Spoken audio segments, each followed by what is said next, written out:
बिहिया वीर भूमि है और इस वीर भूमि के सम्मान के लिए इसको यहाँ पर आज कार्यक्रम रखा गया।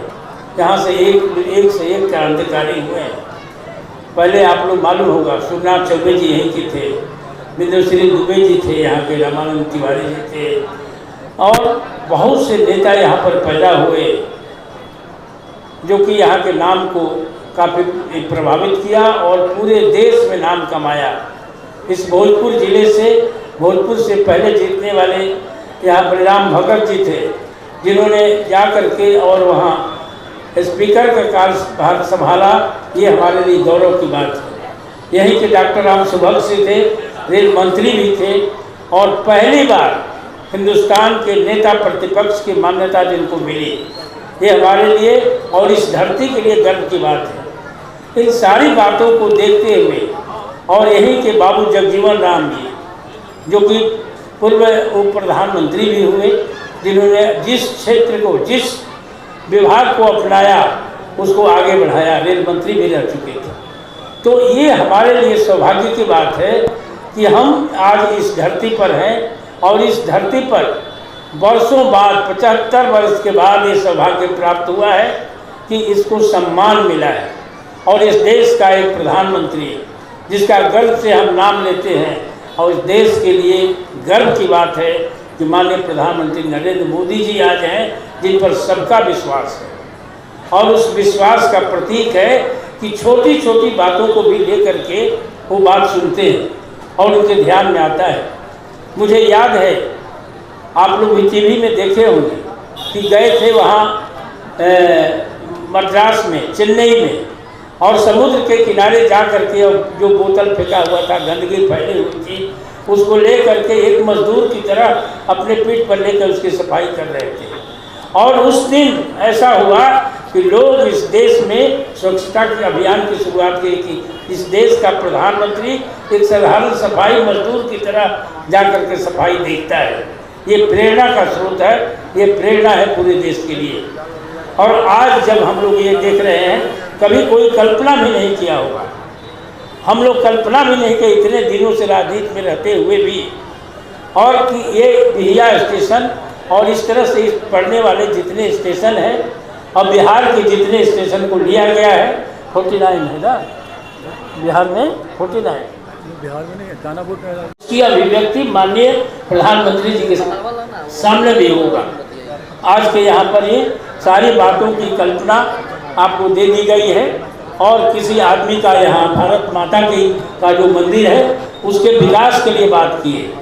इसमें पता नहीं इसमें है कि नहीं, मंदिर विकास के लिए तो बात नहीं होगी, भारत माता के मंदिर का विकास के लिए। लेकिन आपने जब यहाँ पर कहा है तो ये मेरी जिम्मेवारी होगी, मैं इस मंदिर का उद्धार करूँगा, मंदिर को आगे बढ़ाऊँगा और इस धरती के मान प्रतिष्ठा को बढ़ाऊँगा। और वैसे भी मैं गर्व के साथ कहता हूँ, काम चाहे जो हो, लेकिन जब से 35 वर्षों से लगातार मैं जीत के जा रहा हूँ विधान परिषद में, लगातार ऐसा सौभाग्य इसी धरती के पुत्र को हो सकता है, भोजपुर की धरती के पुत्र को हो सकता है। और कभी ऐसा काम नहीं किया जिससे आपका सर झुक जाए, ये सबसे बड़ी मेरी उपलब्धि है। पिछले दिनों में आया था तो यहाँ देखा कि यहाँ छठ का घाट कम है और छठ के दिन में बहुत ज़्यादा होती है, भीड़ हो जाती है। इसको दूर करने का मैं प्रयास करूँगा और सरकार से और भोजपुर के डीएम से मैंने कहा है कि आप जमीन चिन्हित कीजिए और नो एनओसी दिलवाइए, उस पोखरा को बनाने का काम मैं करूँगा।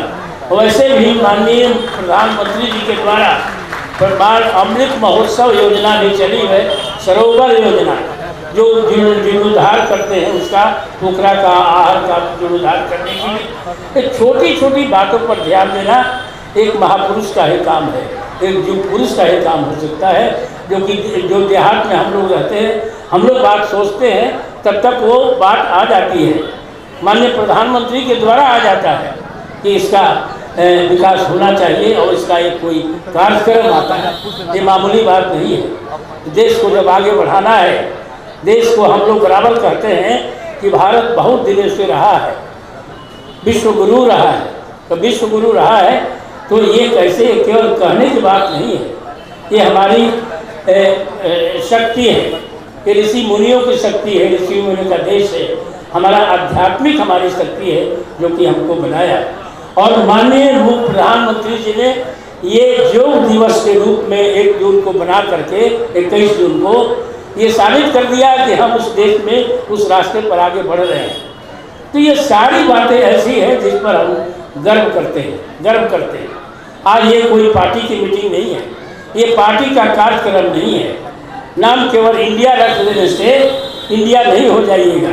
आज इंडिया का कार्यक्रम होता है, उसमें इंडिया एब्सेंट है, कोई नहीं आया है दूसरे दल के।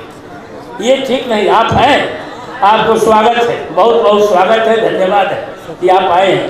ये समझ करके कि ये पूरा क्षेत्र जो है वो किसी एक रेल का ये लाइन बढ़िया बने, यहाँ पर प्लाजा बने, यहाँ पर स्टेशन बढ़िया बने, तो केवल भारतीय जनता पार्टी के लोग इस पर नहीं रहेंगे, इसका लाभ नहीं उठाएंगे, बल्कि पूरी जनता का की ये चीज़ होगी, पूरी जनता को इससे लाभ होगा। इस लाइन पर सोच करके हम लोग को चलना चाहिए और तब ये होगा। मैं धन्यवाद देता हूँ आपको द्विवेदी, आप आए हैं यहाँ पर। इसलिए मैं तो समझता था कि आप भारतीय जनता पार्टी के ही हैं, इसलिए ज़्यादा मैं खुश था कि आप हमारे पार्टी के। हाँ ठीक है। और मैं अब समय हो चुका है, अब हम लोग अगला कार्यक्रम होगा, देखेंगे आप, जो कि अंतिम चीज का जिसके लिए हम लोग जुटे हों। आप सभी को बहुत बहुत धन्यवाद। इलेक्ट्रॉनिक्स और प्रिंट मीडिया के बंधुओं को नमस्कार, धन्यवाद कि आज आप यहाँ पधारे हैं और इनकी बातों को अच्छी तरह से आप देंगे ताकि दूर दूर तक, बहुत दूर तक जाए, बिहियाँ का नाम जाए और बिहियाँ को सुन करके लोग गौरवान्वित हो। और हमारे कलाकार बंधुओं को भी धन्यवाद, यहाँ पर जो आए हुए हैं सभी लोगों को मैं अपनी तरफ से प्रणाम करता हूँ, धन्यवाद देता हूँ। और विशेष करके रेलवे के जो अफसर और कर्मचारी हैं उनको, ताकि इस काम में बहुत व्यस्तता से इन्होंने ठीक ढंग से और भव्य ढंग से इसको सजाया है, इसलिए इनको भी मैं धन्यवाद देते हुए अपनी बात समाप्त करता हूँ। जय हिंद, जय भारत। अमृत भारत महोत्सव के 508 भारत के प्रधानमंत्री ने हम जो कहना चाहते हैं प्रधानमंत्री के मुँह से ही आप लोग सुनिए यार, उसी को हम लोग पहले आकर के कहना चाहते हैं कि चुना गया है 508 से, उसमें बिहियाँ का चुना जाना आज के लिए ये हम लोग के लिए, यहाँ के लोगों के लिए बहुत ही गौरव की बात है कि बिहियाँ स्टेशन को चुना गया। इसकी आज शुरुआत करनी है और यहाँ पर फंक्शन और बाकी सारी बातें तो आ गई है। इस तरह से यहाँ पर स्टेशन होगा, इतना साफ सुथरा होगा, हर एक तरह की व्यवस्था होगी, बैठने के लिए, इंतजार करने के लिए, मार्केटिंग करने के लिए, बच्चों के लिए, खाने पीने के लिए। स्टेशन पर सारी व्यवस्था उस तरह की होगी जो कि अभी हवाई अड्डे पर हुआ। हवाई अड्डे पर जाते हैं तो सब चीज़ की व्यवस्था होती है, उसी तरह से अब रेलवे स्टेशन पर भी होगा, और ताकि रेलवे स्टेशन और रफ्तार भी तेज करें। लोग चाहेंगे कि रेलवे से यात्रा करें, सुगम यात्रा करें और स्वच्छ यात्रा करें। इसके लिए शुरुआत हुई है और इस तरह के सभी स्टेशन को आगे बढ़ाया जाता है। बिहियाँ रेलवे स्टेशन की बात करें तो यहाँ के जो भी ग्रामीण हैं मांग करते रहते, क्योंकि 2-3 विधानसभा पड़ता है इसके आगे पीछे, मांग करते हैं कि ट्रेनों का ठहराव हो। पहले जो ट्रेनें बंद हुई थी वो तो चालू नहीं हुई और अभी बहुत सी बंद हो गई अपने आप। हम नई जो ट्रेन घूम रही है उसमें ठहराव बहुत कुछ का हुआ भी है और यहाँ की मांग जो जनता की मांग है उसको उचित जगह पर पहुँचा दिया गया है और उचित समय पर उस मांग को मान लिया है। अब इस तरह के सभी गाड़ी को रोकने की व्यवस्था नहीं होती।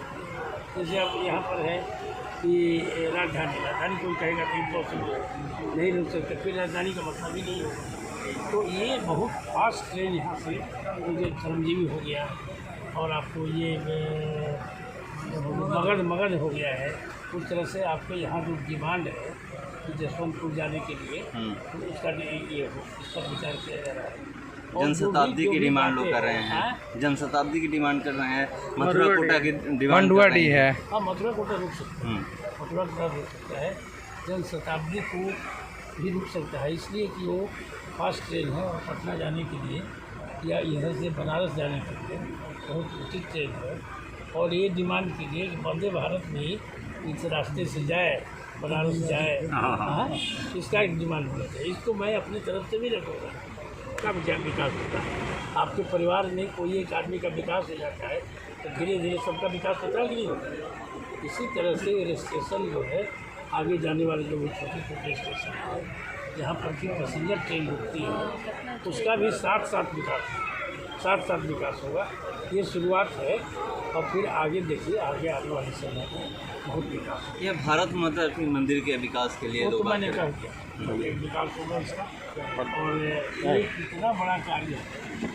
सब तो विकास भारत माता के नाम पर ही हम लोग करते हैं। भारत माता के जय, वंदे भारत, ये सब करते हैं। तो यहीं पर भारत माता के विकास, मंदिर का विकास नहीं हो, ये ऐसा हो ही नहीं सकता। एक सवाल, हाँ, एक सवाल है कि जैसे ये तो हाईटेक एयरपोर्ट वाली सुविधा यहाँ दी जाएगी, ऐसे आम आदमी यहाँ पर आकर के जिसको नहीं रहने का शरण होता था, रात गुजार लेते थे यहाँ पर, उसके लिए रात गुजारने के लिए यहाँ पर अलग से होता है। यहाँ जो प्रतीक्षालय है उसमें ट्रेन पकड़ने के लिए जो लोग आते हैं, या अगर रात बिरात कोई आकर के उतर जाता है तो वहाँ तो बैठेगा, प्रतीक्षा करेगा, सुबह होने का वेटिंग रूम बनता ही है। तो उसमें निहित है, ये ऑलरेडी निहित है, समझ गए ना। ये अलग से कोई सवाल नहीं होता है, या इसमें ये जवाब है, ये जो बन रहा है इन सवालों का जवाब है। योजना कब तक पूरी कर ली जाएगी? ये 28 फरवरी तक करिए, एकदम टाइम में कम टाइम। बीजेपी का जो टैगलाइन है, शिलान्यास हम ही करते हैं, उद्घाटन हम ही करते हैं, वही होगा। हाँ, वही होगा। अब आगे भी करेंगे हम लोग। ठीक है।